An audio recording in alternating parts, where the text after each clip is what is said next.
एक चीज मैं आपसे अर्ज करूं, अगर जहन में बिठा सको, मुझे नहीं पता आपको पसंद आए या ना आए, मैं नहीं जानता, लेकिन अब आपकी पसंद ना पसंद तो मैं नहीं देख सकता।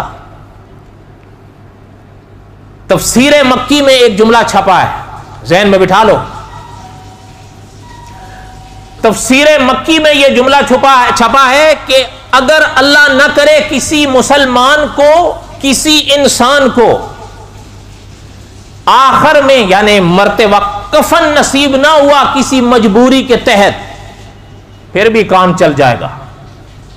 लेकिन आगे तफसीर मक्की का जुमला देखें, फरमाया अपने अकीदों को संभालो, अगर अल्लाह ना करे अकीदे सही ना हुए तो कफन तो बड़ी दूर की बात है, गिलाफे काबा में भी लपेट के अगर भेजोगे तब भी दोज़ख में ही जलेगा। वहां गिलाफे काबा नहीं देखा जाएगा कि जनाब गिलाफे काबा में आए, वहां अकीदा देखा जाएगा। हमारे अकाबिर वैसे नहीं इन चीजों पर इतनी मेहनत करते थे, इसलिए कि वो ये राज खूब समझते थे।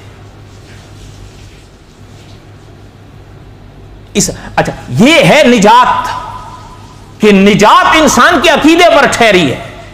इस राज को खूब समझो।